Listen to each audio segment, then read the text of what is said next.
GATA's Adrian has done extensive research into the paper manipulation of gold and silver. But the precious metals world changed overnight when Jeffrey Christian from CPM Group made this startling admission at the CFTC hearing in March. And people will say, well, and you've heard it today, there's not that much physical metal out there. There isn't. But in the physical market, as the market uses that term, there is much more metal than that. There's 100 times what there is. Now we know based on the testimony of Jeffrey Christian that everything that's true for gold is true for silver, and silver may be even more suppressed than gold. Precious metals are financial assets, and like currencies and T-bills and T-bonds, they trade in the multiples of 100 times the underlying physical. They trade in the multiples of 100 times the underlying physical. Adrian Douglas's research leads him to conclude that the actual outstanding paper metals manipulation in gold is 45 to 1, meaning there's 45 ounces of gold sold for every 1 physical ounce in the vault, which multiplies the apparent gold supply 45 times, therefore suppressing price to what we see today. The supply of gold has been artificially increased by this paper gold to what I think is something like 45 times the actual supply. So that means that when that is exposed and people are asking for gold that isn't there, the potential is that gold's purchasing power will be multiplied by 45 times, in rough terms. There are 45 times as many ounces sold as there exists in the bullion banks. So what's the price of gold for the bullion banker? $56,000 an ounce, because he sold 45 ounces total, but only 1 physical ounce.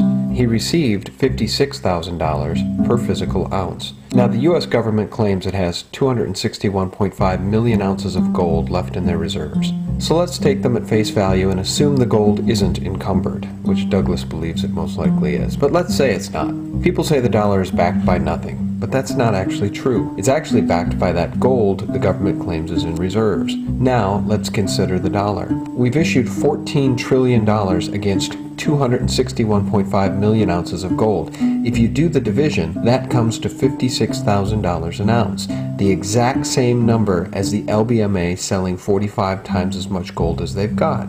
Douglas concludes the banks have to sell 45 times more gold than they've got in order to suppress the price of gold and artificially preserve the purchasing power of the dollar. Typically, gold protects your wealth, but this time it's different. I think what's important for investors to understand is that you will probably be able to buy 45 times more cars, or 45 times more houses, or 45 times more loaves of bread with your gold than you can today. According to Adrian Douglas, gold should be at $56,000 an ounce, and Jeffrey Christian admits to 100 times the paper as there is to physical. Precious metals are financial assets. They trade in the multiples of 100 times the underlying physical. But let's just go with Adrian Douglas's math. Now, Adrian Douglas is making the argument that at gold's current price, it should be multiplied by 45 times to get the true value of gold. Let's go with that and let's apply it to silver. At a closing price of $20.80, if you multiply that number by 45 times, we will get to an unsuppressed silver price of $936 an ounce. However, we know that silver is more likely further suppressed than gold because it's a much smaller market. We can apply silver's all-time high of $50 an ounce, since gold is currently at its all-time high. And we take $50 an ounce times 45, we get $2,250 an ounce for silver.